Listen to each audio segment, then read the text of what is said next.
The Oxford Student by Corey Ulrichs.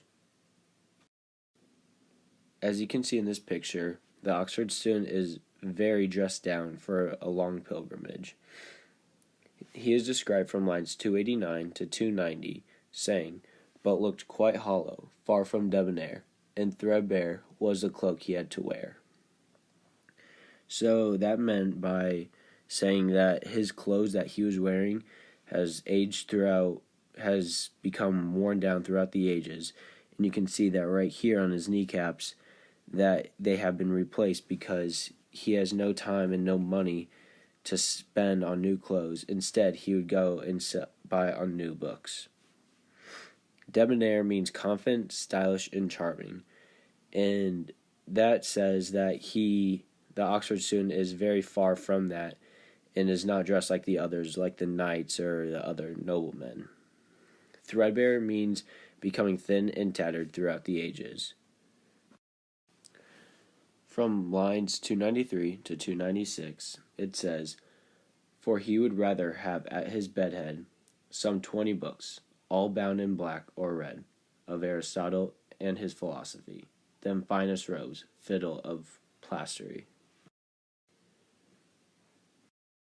That really describes how the Oxford student really likes to spend his time. Most people like to spend their time buying things with their money, but what the Oxford student likes to do is buying books and having every single book that he can have to read to increase his intelligence. In my opinion, the Oxford student was very greedy with the money and borrowing it from his friends. For example, from lines 297 to 300, it spoke, "Philosopher he was, and yet his coffer had little of the gold that it should offer. But all that from his friends he could acquire he spent on books and learning." That just shows that all of his money and time is spent on books and reading so that the Oxford student can acquire more information and more intelligence. He would also do anything he can to get his hands on gold, and that just goes back to show that he will do anything for money to buy books and not clothes.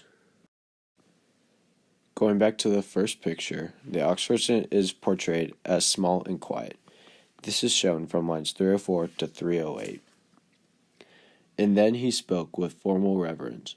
He made it short, but make a lot of sense. Of highest moral virtue was his speech, and gladly he would learn and gladly teach." So this just shows that the Oxford student loves to do what he does with his intelligence by teaching others in trade for gold. And with that gold, will add to the loop that he can go and buy more books, increase his intelligence, and teach more. I think that the Oxford student connects to the modern world through many different ways. First off, the song, one of Mozart's symphonies. The other one, the celebrity connection of Albert Einstein. I think of that because of Albert Einstein's affiliation of intelligence is the same as the Oxford students. And then the favorite website, Goodreads.com, because that is a website of different people sharing their opinions on different kinds of books, and I think that the Oxford student would love to share his thoughts on his books that he reads.